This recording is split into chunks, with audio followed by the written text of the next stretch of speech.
Yo, you guys, this is Blacklist of the Abyss, and you're watching my review for Freezing, Chapter 147. This one was another long chapter. They used to do like 20, 21 pages. Now they're doing 28 and 30, so that's good news. But even though this was a longer chapter, it was still pretty simple. A decent chunk of it was covering this meeting going on at Chevalier headquarters, and it's they're pretty much talking about Gangawawi, pretty much. I mean, they don't like what he's doing. They want him to stop. They want him to give all of his technology and data to Chevalier. That's pretty much what the gist of it is. The one guy there, Alfred Hughes, he's actually on Gango's side. He's a part of the plan. He's like Atsuko Sega, because I know her name now. Yeah, he's like her. She's a part of the plan. Um, and he's trying to buy time for Gango pretty much. He ends up talking to Gango right after this, and he's pretty much saying that Gango tells him that he doesn't have all the people that he needs, so he needs him to buy a little bit more time. He's like, all right, I'll see what I can do, but I make no promises. All right, so that's what's going on there. Gango's trying to get all of his pieces in order, got them all lined up and everything, because right now the world can't handle the truth. So, yeah, he's trying to buy some time so that he can get things prepared. That way, when he does reveal the information, if he ever does, then people won't be in complete shock and disbelief and like, oh my god, these legendary Pandora are your children? What? Like, Maria Lancelot, huh? Transcendental phenomenon or whatever, that it's just crazy stuff going on. He doesn't want to blow people's minds. Um, so that's essentially the gist of that. The next scene we see is of Atsuko, and she's being worked to the bone. She's responsible for taking care of the Phalon generators, taking care of the Valkyries, and also producing legendary stigmata, which, like for instance, Satella has the legendary stigmata of Kazuha Aoi, so they're trying to produce those as anti-nova technology. Um, and she's complaining because she doesn't know that much about stigmata and the production of them, especially legendary stigmata. But according to her assistant, I guess she still knows more than anyone else there, with the exception of Gango Aoi, of course. So that's why she's in charge of that too. And Scarlet O'Hara ends up showing up, which I called that. Like right when she was talking about how someone came here just in time. And I was thinking like, it's Scarlet O'Hara. It's Scarlet O'Hara. It's Scarlet O'Hara. And I turn the page, and what do you know? It's Scarlet O'Hara. So yeah, she shows up. So Atsuko's going to try and get her to help speed things up and treat these legendary stigmata.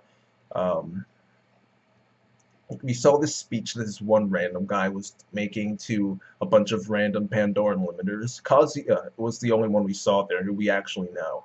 Um, but he's talking to them about how they want to create anti-nova technology like the legendary Pandora, and they've started. They're going to do it, and they'll be able to defeat the Nova. But it's just stuff like that. Please help us as we try to collect data in order to do this. It's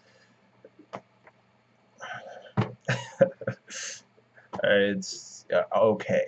Um, we see the Valkyries as well. Christine is like kind of annoyed that Lucy was a legendary Pandora. She's trying to figure out, why was she with us then? Why was she being a Valkyrie?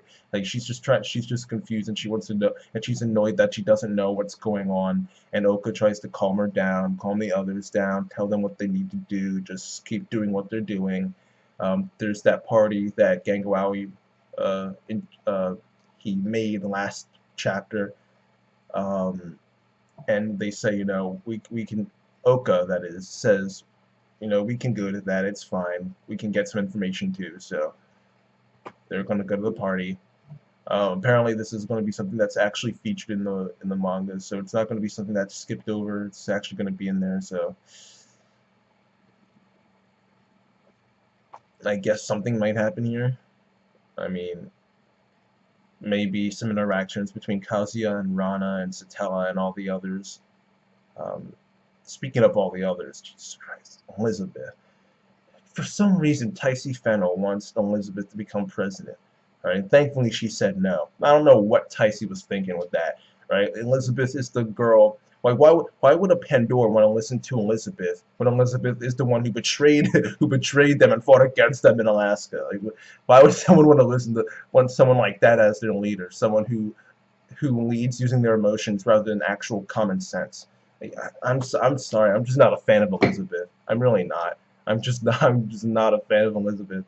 She's not a good character. I'm still caught up on what happened in Alaska in the Pandora arc. I mean, seriously,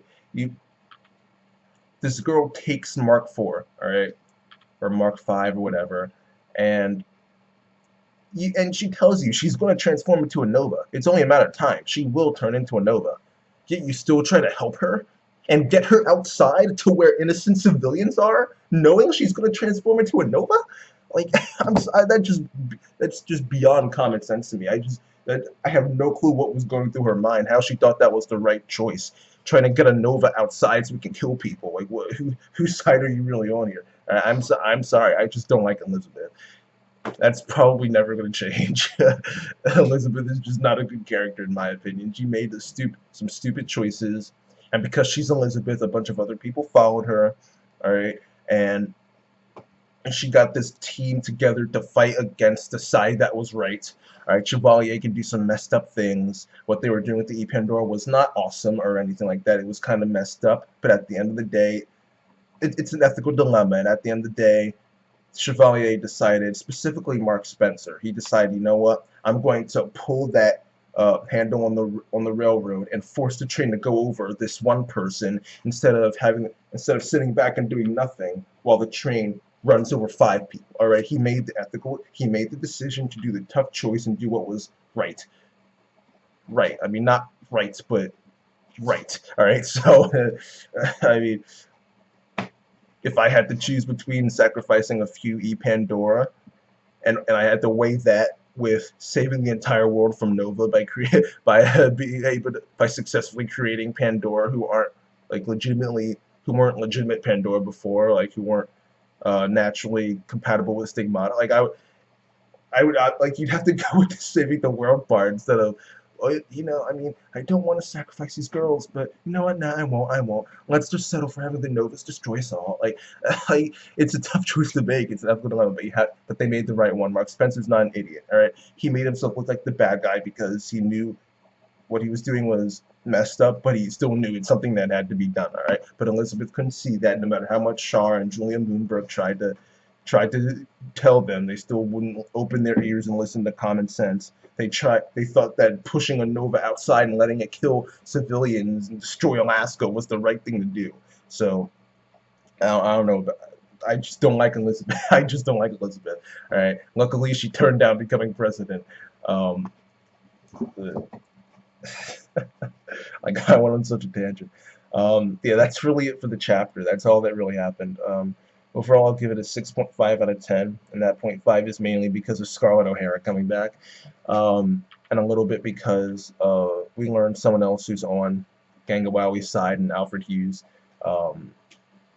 Yeah, overall, it was just an okay chapter. I mean, not too much happened. So yeah, that's it. I'll give it a 6.5 out of 10, and that's it, you guys. Rate, comment, subscribe, and I'll see you guys next time.